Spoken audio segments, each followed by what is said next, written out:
നിങ്ങൾ നോക്കിയിട്ടുണ്ടോ the king of twist? എന്നാൽ അങ്ങനെയുണ്ട്. ഞാൻ മനസ്സിലാക്കിയതിൽ ഏറ്റവും ആസ്വദിക്കാൻ പറ്റിയ 3 പടങ്ങൾ. 3-ാം സ്ഥാനത്ത് ഇരട്ട.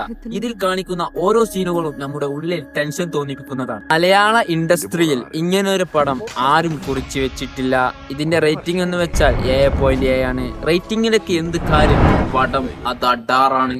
2-ാം സ്ഥാനത്ത് തെലുങ്കു മൂവി എവരും. ഈ ഒരു സിനിമയിൽ ആദ്യം മുതൽ അവസാനം വരെ ട്വിസ്റ്റുകൾ വന്നുകൊണ്ടേയിരിക്കുകയാണ്, അവസാനിക്കുന്നില്ല.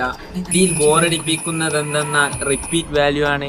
ഒരു നടന്ന സംഭവം വേറെ രീതിയിൽ വീണ്ടും വീണ്ടുമായി കാണിക്കുക. പക്ഷെ പടം അടിപൊളിയാണ്. 1-ാം സ്ഥാനത്തെ പേരിൽ തന്നെ ഇരിക്കുന്നുണ്ട് മഹാരാജ. ട്വിസ്റ്റിൽ രാജാവുക്കും മേലെയാണ് ഇതിന്റെ സ്ഥാനം. റേറ്റിംഗ് 8.7. സേതുപതിയുടെ എക്കാലത്തെയും മികച്ച പടമാണിത്. എല്ലാ മൊമെന്റുകളും അടിപൊളിയാണ്. ഡാർക്ക് സീരീസിലെ ചില സീക്വൻസുകൾ എനിക്ക് ഇതിൽ അനുഭവപ്പെട്ടു. അധിക